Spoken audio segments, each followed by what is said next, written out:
नमस्कार साथियों, मैं हितेश चौहान।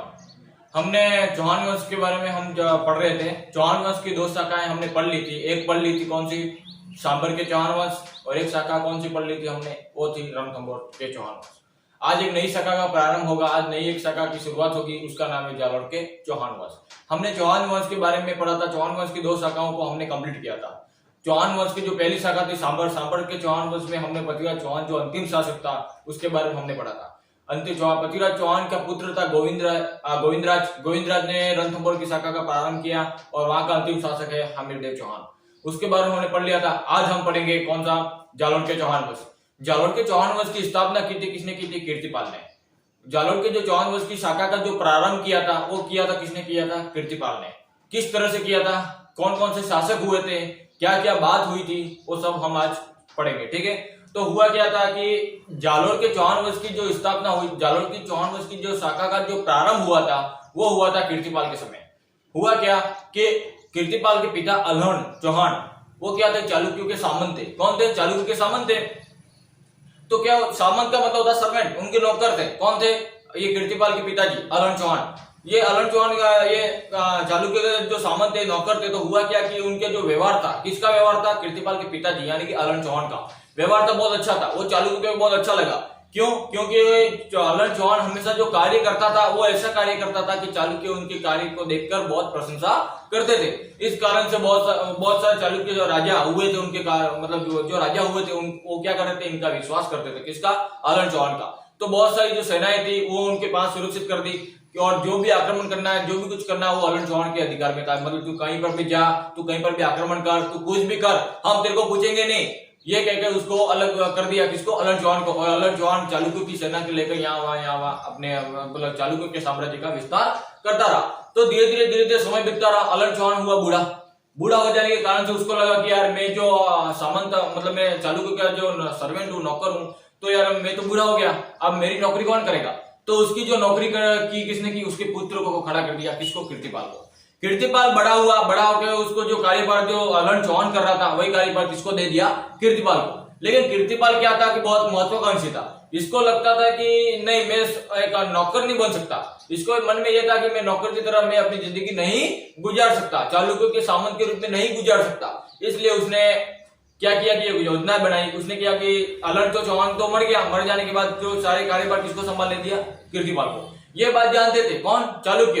कि ये बात ये जानते थे चालुक्य कि कीर्तिपाल बहुत महत्वाकांक्षी है, अगर इसके पास सेना रही तो ये कुछ ना कुछ हमको धोखा दे देगा और कुछ ना कुछ ये कार्य कर लेगा जिसके कारण से हमारे लिए ये दुश्मनी का काम कर सकता है। तो चालुक्य ने क्या कहा कि जो अधिकार उसके पिताजी को दिए थे वो सारे अधिकार इससे छीन लिए। किससे छीन लिए? कीर्तिपाल से। कीर्तिपाल के मन में विश्वास हुआ, आपने मतलब कीर्तिपाल के लगा कि यार ये मेरे साथ ऐसा क्यों कर रहे हैं। तो कीर्तिपाल को बहुत अपमान हुआ। कीर्तिपाल ने सोचा कि यार अब करूं क्या, कैसे भी करके अगर इनका मैं सामंत रहा तो ये मुझे ऐसे मार देंगे, ऐसे मैं इनके नौकर बनता रहूंगा। तो इसने एक योजना बनाई। ऐसे करके तो सारी जो राजा जो सेनाएं थी वो किसकी थी? किसके अंडर में थी? चालुक्य के अंडर में थी। इसके पास तो कोई अधिकार था ही नहीं उस सेना का किस तरह से प्रयोग करना, किस तरह से उसका मतलब आक्रमण करने के लिए सबसे पहले चालुक्यों की सहायता चालुक्यों को कहना पड़ता था। तो कीर्तिपाल डायरेक्ट जाके उसको नहीं बोल सकता था चालुक्य को कि मेरे को सेना चाहिए, मैं अपने राज्य का विस्तार करना चाहता हूँ, मैं अपना राज्य खड़ा करना चाहता हूँ। तो चालुक्य तो मना ही बोल देंगे। इस कारण से इसने मन में एक योजना बनाई। चालुक्य को कहा इसने कि मेवाड़ का उस समय शासक कौन है? सामंत सिंह।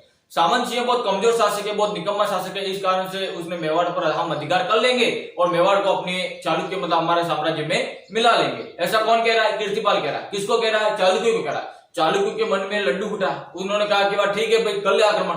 सेना दे दी किसको? कीर्तिपाल को। लेकिन आक्रमण कर रहा है, लेकिन कीर्तिपाल क्या चाह रहा है कि जो आक्रमण कर रहा है वो मेवाड़ पर, वो अपने साम्राज्य अपने खुद का राज्य करने के लिए कर रहा है। कौन कर रहा है? कीर्तिपाल। ये बात चालुक्य को पता नहीं है कि कीर्तिपाल स्वयं अपना राज्य करने चाहता है। वो क्या उसके मन में यह था कि सामंतियों को पराजित करके मेवाड़ का मैं राजा बन जाऊंगा। किसके मन में था? ये कीर्तिपाल के। लेकिन ऐसे सेना तो चालुक्य दे नहीं सकते थे, इसलिए इसने योजना बनाई और उसने कहा कि चालुक्य को कि मेवाड़ पर आक्रमण कर देते हैं। उस समय मेवाड़ का शासक सामंत सिंह था, बहुत कमजोर शासक है, इसको हरा देंगे और मेवाड़ पर अपना अधिकार हो जाएगा। लेकिन अधिकार कौन करना चाहता है? कीर्तिपाल करना चाहता है। ये बात अगर चालुक्य को पता नहीं है।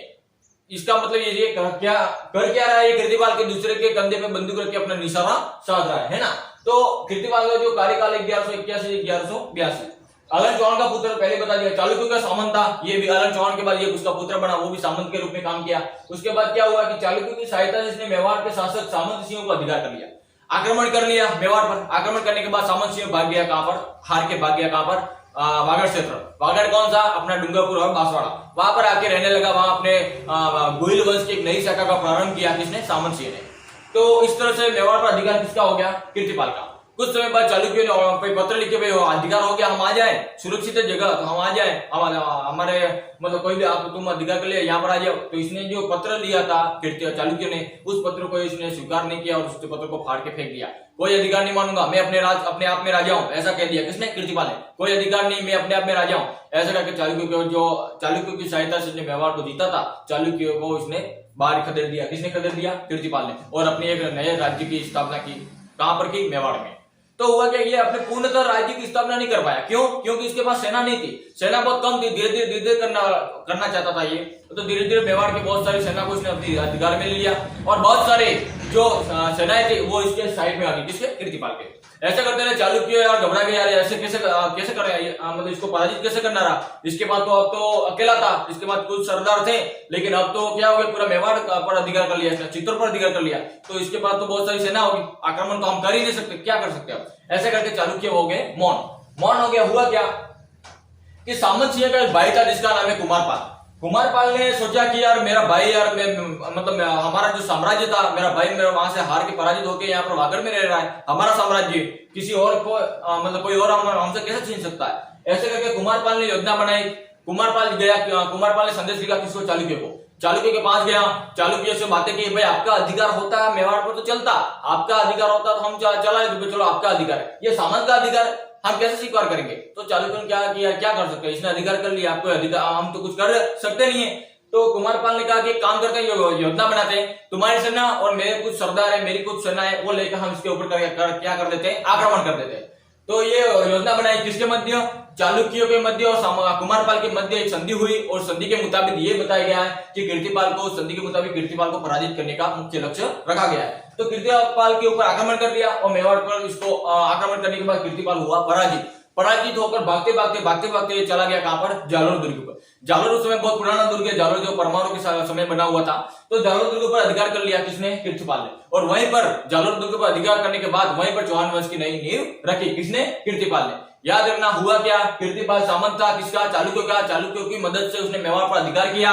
मेवाड़ पर अधिकार करने के बाद चालुक्यों को उसने कोई भी जवाब नहीं दिया, चालुक्यों को हटा दिया और अपने आप में राजा घोषित करने लगा। कौन, कीर्तिपाल। ये बात ये क्या, सामंत सिंह जो मेवाड़ का राजा था, सामंत सिंह, वो पराजित होकर कहां चला गया, बांसवाड़ा डूंगरपुर यानी कि वागड़ क्षेत्र में। उसका भाई कुमारपाल, उसने चालुक्यों की सहायता से पूर्ण मेवाड़ पर अधिकार कर लिया और कीर्तिपाल को पराजित कर, और कीर्तिपाल भागता हुआ कहां चला गया, जालोर दुर्ग पर। जालोर दुर्ग के वहां पर परमाणु का शासन था, परमाणु को पराजित करके जालोर दुर्ग पर एक नई शाखा का प्रारंभ किया। कौन सी, चौहान वंश की एक नई शाखा। कौन सा, जालोर के चौहान वंश। तो जालोर के चौहान वंश की स्थापना किसने की थी, कीर्तिपाल ने। एक कवि है जिसका नाम है मोणत नैनसी ने कीर्तिपाल की प्रसिद्धि के लिए एक वाक्य लिखा हुआ है, क्या, कीर्तु एक महान राजपूत था, ऐसा कहकर अपनी ख्यातों में इसको एक महान राजपूत की उपाधि दी। किसने दी है, मोणत नैनसी। ये था कीर्तिपाल। उसके बाद एक शासक बना, इसका पुत्र था, क्या नाम है उसका, समर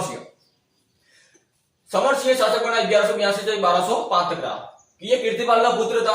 अब इसने क्या हुआ कि इसके पिताजी तो कोई सबसे दुश्मनी ले ली, सबसे पहले मेवाड़ से ले ली, सबसे पहले चालुक्य से ले ली, इन दोनों से दुश्मनी थी। अगर बाद में जाके कोई भी इसके ऊपर आक्रमण करता कीर्तिपाल के ऊपर, तो कोई सहायता करने नहीं आता, सिंपल सी बात है। तो इसने सोचा कि यार मेरे पिताजी ने जगह जगह दुश्मन बना लिए, तो एक काम करता हूं, मैं कुछ ना कुछ काम करता हूं ताकि बाद में मुझे सहायता मिल सके। तो इसने क्या किया कि अपनी एक पुत्री थी जिसका नाम है लीला देवी का विवाह चालुक्य शासक भीम सेकंड से कर दिया। और ये चालुक्यों के साथ प्रथम बार वैवाहिक संबंध बनाने वाला शासक कौन है, समर सिंह ने ये वैवाहिक संबंध इसलिए बढ़ाए कि बाद में कहीं भी भविष्य में इसके ऊपर आक्रमण हो तो चालुक्य उसकी सहायता करने के लिए आ जाए। ये जालोर के चौहान वंश है। जालोर के चौहान वंश के महत्वपूर्ण दो शासक थे जिसके बारे में आज पढ़ा। कल हम दूसरे जो महत्वपूर्ण जो शासक हुए थे उसके बारे में कल हम चर्चा करेंगे। धन्यवाद साथियों।